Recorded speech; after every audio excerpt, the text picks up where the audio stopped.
Bonjour à tous. Dans quelques jours, à côté de Reims, à Muison, il va y avoir un événement qui s'appelle le Numéribois. Et à cette occasion, je vais animer un atelier sur la découverte du logiciel SketchUp ainsi que du plugin OpenCutlist qui permet de faire les débits des pièces, l'estimation de l'ouvrage et bien plus encore. Lors de cette animation, pour découvrir le logiciel, je vais demander la modélisation d'un lambris. Et voici ce que je prévois de faire pendant ce laps de temps.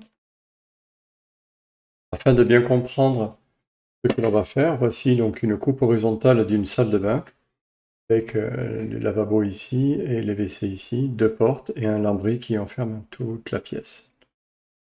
En élévation, voici les plans que j'ai eus. C'est une salle de bain Pompadour, c'est le nom qui a été donné par l'architecte, donc une inspiration Louis XVI. Je vais modéliser une partie de ce décor avec les lambris et la porte ici. Il y a un plugin qui permet de pouvoir ouvrir ou fermer les portes. Les boiseries seront fixées au mur. Sur le côté gauche, il y aura un dressing. Le dressing va nous permettre de comprendre l'utilisation de OpenCutlist. Et dans le dressing, donc il y a des tiroirs ici, ainsi que des portes et des étagères à l'intérieur. Pour pouvoir réaliser cette boiserie, le cadre est déjà réalisé. Il va falloir faire la moulure grand cadre qui va faire tout le tour, ainsi que les panneaux. Ici, au sol, quand je mets mon curseur et que je scrolle avec la souris, je vois la section de mes pièces de bois. Donc le montant, il a cette section-là, il a cette largeur-là. Là, on a une coupe d'onglet. Et la moulure grand cadre sera assemblée à rainure, languette bâtarde. Et le panneau, il a une plate-bande. Donc, pour pouvoir tourner autour de la pièce, eh bien, il suffit d'écraser la molette pour avoir l'outil orbite. Et ainsi de suite. Si je décale, je fais un écrase-molette et je déplace ma souris vers la droite, ça me permet de voir le derrière ou de voir le devant. Si je veux scroller, eh bien, si je veux voir plus en détail cette partie-là, c'est la stragale qui va venir ici, eh bien, je mets mon curseur dessus et je zoome. Si par exemple, maintenant, je veux aller voir l'autre côté, je peux appuyer sur la touche Shift de mon clavier et j'ai fait un écrase-molette pour avoir le panoramique et ainsi de suite.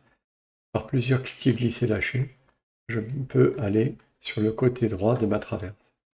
Voilà, c'est comme ça que dans SketchUp, on se promène, on se balade, on déplace la caméra pour pouvoir modéliser. Alors on va commencer par faire la moulure grand cadre sur ce panneau. Pour cela, on va déplacer ce composant, qui est un dessin, on va le monter à la verticale. On va utiliser l'outil déplacer. Le point de départ, ça sera une extrémité. Dans SketchUp, général à tous les logiciels de DAO, quand on déplace un objet, on ne clique jamais sur le milieu, on clique toujours sur une extrémité. Voilà, ça c'est mon point de départ. Et là, je vais longer le long de l'arête, ici, je dézoome, pour pouvoir monter à la verticale. Voilà. Donc là, on le voit que le logiciel me propose une verticale, le trait devient bleu. Le trait bleu correspond à l'axe vertical, ici. Le trait rouge correspond à l'axe qui est frontal, et le vert, c'est l'axe qui va vers le lointain, X, Y, Z.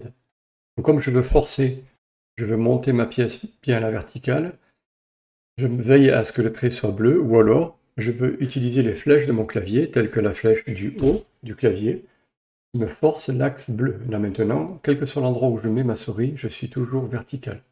Si j'avais cliqué sur la flèche droite de mon clavier, et bien dans ce cas-là, ma pièce, mon objet ne pourra se déplacer que sur l'axe rouge. Et la flèche gauche de mon clavier ne peut aller que vers le lointain ou vers l'avant. Là, je force l'axe bleu pour aller vers le ciel. Je clique ici. Maintenant, je vais faire une copie pour l'avoir là-haut. Donc, je la prends et je monte vers le ciel pour l'avoir ici. Et comme je veux conserver l'original, donc je vais utiliser l'outil déplacer. Et avec la fonction contrôle, dans l'outil déplacer veut dire je garde l'original. Donc, je déplace l'objet en gardant l'original, donc je fais une copie. C'est pour ça que dans SketchUp, nous ne trouverons pas d'outil copier. on n'a que l'outil déplacer avec une sous-fonction qui permet de pouvoir garder l'original. Donc on obtient pour cela une copie. Maintenant que mon dessin de ma moulure grand cadre est bien placé, je vais réaliser un rectangle. Donc pour cela, je vais me mettre sur le dos et je réalise un rectangle qui va venir ici. L'outil rectangle est ici. Je clique ici, je clique en bas, barre espace pour sortir de mon outil. Quand j'appuie sur barre espace, je reviens sur l'outil sélectionné. Donc là, je viens de créer un rectangle. La périphérie de ce rectangle sera le chemin d'extrusion pour ma moulure. Alors, de manière à ce qu'on comprenne bien ce que l'on va faire, je vais prendre ce rectangle en faisant double clic et je vais le déplacer avec l'outil déplacer ici et je vais le déplacer vers le lointain. Donc là, il faut que je sois sur l'axe vert. Je force l'axe vert en appuyant sur la flèche gauche du clavier. Je clique. Ainsi, le trait bleu ici correspond au chemin de ma moulure. Pour pouvoir modéliser la moulure en cadre, il va falloir l'éclater. Maintenant, ici, j'ai plusieurs entités. J'ai plusieurs segments, et des surfaces, voilà. Donc il faut l'éclater pour avoir cela. Je sélectionne le rectangle qui est derrière. J'utilise l'outil Suivez-moi. Et là, il me demande quelle est la surface à extruder. C'est cette surface-là, je clique dessus. Et j'ai ma moulure tout autour bien réglée. Je vais faire pareil pour le haut. Je me mets derrière. Je fais un rectangle de ce point-là à ce point-là. Barre espace pour sortir de l'outil rectangle. Je fais un double clic pour sélectionner la surface ainsi que tous les traits qui contournent mon rectangle. J'utilise l'outil déplacer. Je clique sur cette extrémité. Je veux aller vers le lointain. Je force l'axe vert en appuyant sur la touche gauche de mon clavier. Je clique. Je reviens sur le devant. La petite moulure qui est ici, je vais l'éclater. Barre espace. Je la sélectionne. Pour la dégrouper, clic droit, éclater. Si la moulure elle devient bleue, comme c'est le cas ici, on triple clic. Avec SketchUp, quand on fait un clic, on sélectionne un seul objet. Quand on fait deux clics, on sélectionne l'objet, donc la surface, et tout ce qui touche cet objet. Donc, en l'occurrence, c'est le contour. Si je fais un triple clic, je sélectionne l'intégralité de l'objet sélectionné. Là, je peux faire un clic droit et j'inverse les faces, puisque la face bleue, c'est la face intérieure de mon objet. Maintenant que j'ai terminé de faire les moulures, je vais créer un composant. Pour cela, on va faire un triple clic sur la moulure. Je fais un clic droit et composant, que j'appelle moulure grand cadre. Ici, maintenant, je n'ai qu'un objet, c'est une moulure grand cadre. Alors que là, je n'ai pas groupé les éléments entre eux, donc j'ai plein d'objets. Je clic droit et composant, moulure grand cadre bas. Je vais faire mon panneau maintenant, faisant exactement la même chose.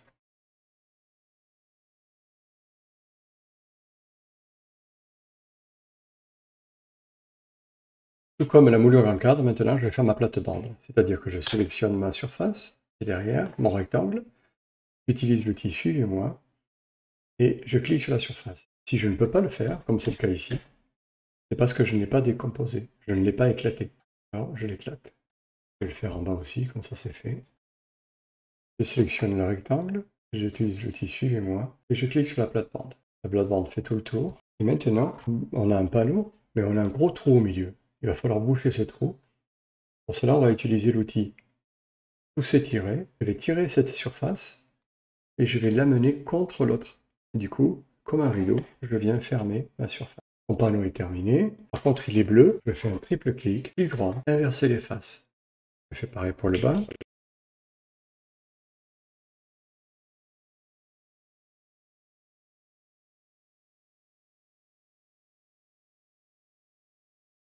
Le panneau du haut, triple clic, clic droit. Créer un composant. Pour pouvoir faire l'astragale ici, j'ai créé un chemin. En fait, ici, nous avons le chemin. Éclate. Travail. Là, il faut sélectionner le chemin. Donc, le chemin, il va partir de là. J'appuie sur la touche CTRL pour ajouter à ma sélection ce trait. Je vais zoomer ici pour attraper le retour. Voilà. Donc, ces trois lignes, une fois qu'elles sont sélectionnées, je peux utiliser l'outil Suivez-moi. Et là, je clique sur cette surface et j'ai mon astragal. Avec un petit décalage, on va régler ce petit problème de décalage après. Donc là, on a deux problèmes. D'abord, le premier, c'est que la moulure, elle est bleue. Donc, triple clic, clic droit, inverser les faces. Et ici, toutes les arêtes sont marquées, parce que dans SketchUp, il n'y a que des surfaces droites, des surfaces plates. Le fait d'avoir une courbe, pour donner l'illusion de courbe, eh bien, on va lisser, c'est-à-dire masquer les arêtes qui forment la moulure. Pour faire cela, on fait clic droit, adoucir lisser, ici. Et là, on est entre 20 et 30 degrés, c'est très bien. Voilà. Là, du coup, c'est quand même beaucoup plus joli. Visuellement, on a une courbe, alors qu'en fait, il n'y a que des petites surfaces. Triple clic, et je crée mon composant, que j'appelle astragal. Maintenant, pour pouvoir régler ce petit problème-là, eh bien, je rentre dans mon composant. Pour éditer un composant, soit je fais un clic droit, modifier le composant, ici, ou alors, plus simplement, on fait un double clic. Ah, là, j'ai perdu, je ne sais plus où je suis, donc du coup, je clique sur la loupe avec les 3 flèches. Maintenant, cette surface-là, je vais la mettre à fleur à l'autre surface. Alors, avec l'outil pousser-tirer. Je vais pousser cette surface jusqu'à celle-là. Ce trait-là, j'en ai plus besoin, je vais le gommer. J'utilise la gomme pour gommer ce trait. J'ai terminé d'éditer mon astragal. J'appuie sur la barre espace de mon clavier et pour sortir du mode édition du composant, je clique à l'extérieur.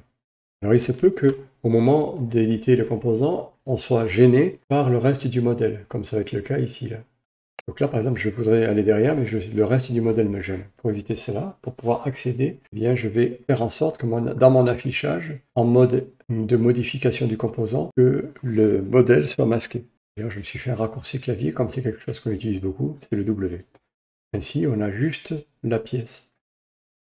Voilà, mes rectangles derrière, je n'en ai plus besoin, je peux les supprimer.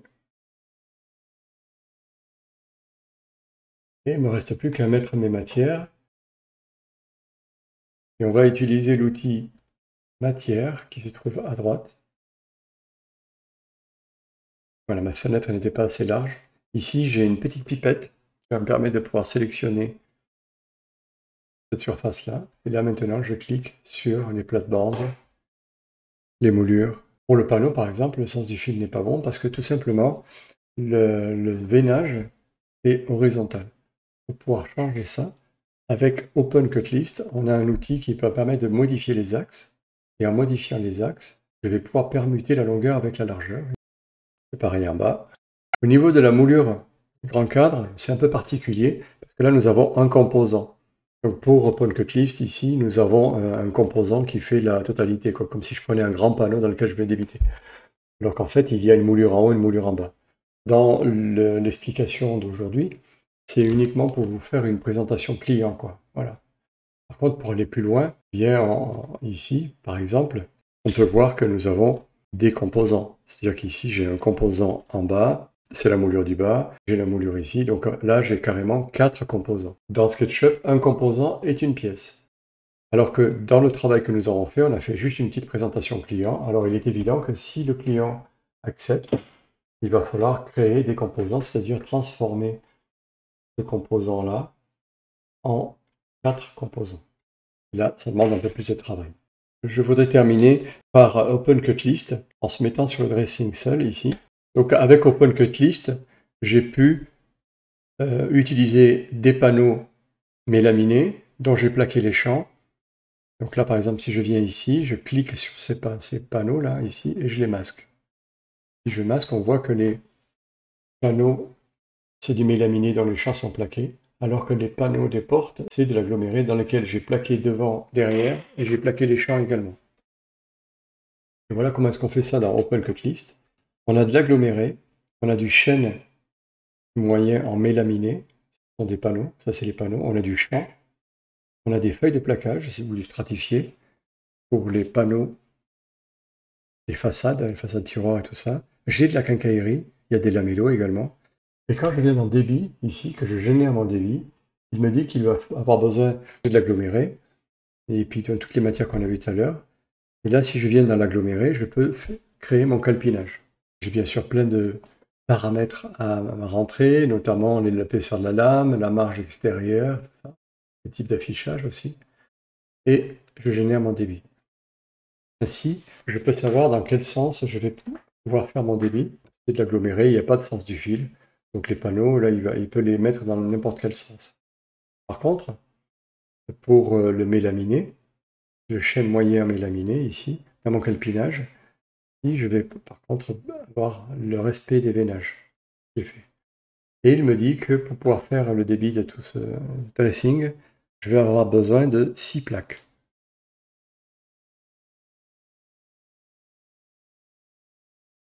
Là, les champs, tous les champs de mes panneaux, le plaquage. Donc là, c'est les dimensions 2500 par 1220. Ce sont les dimensions de mes feuilles de strat. Et là, je génère.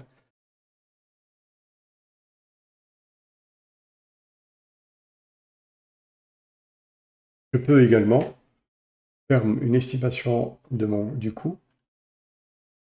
Nous avons le prix des panneaux, en fonction des quantités, du prix que j'ai donné dans les paramètres des panneaux, des champs. Donc là, en l'occurrence, il va falloir que je commande 2 bobines de 75 mètres. Ça va faire 150 mètres de bobines. J'ai dû stratifier. Et j'ai mes quincailleries. Donc là, si je clique sur la flèche, je vois toutes les quincailleries utilisées avec le prix que j'ai donné. Et enfin, c'est le prix de découpe pour mes panneaux d'aggloméré, les panneaux de mélaminés et le plaquage. Donc si j'ai mis un prix au mètre linéaire, eh bien je me retrouve avec 213 mètres linéaires de découpe, donc ça fait ce prix-là. Dans le récapitulatif ici, j'ai le prix des matières pour pouvoir réaliser ce dressing.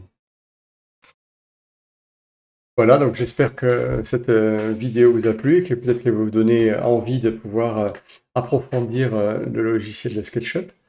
Et surtout, la combinaison pour notre métier, menuisier, ébéniste, agenceur, la combinaison de SketchUp et d'OpenCutList, pour moi, semble indispensable.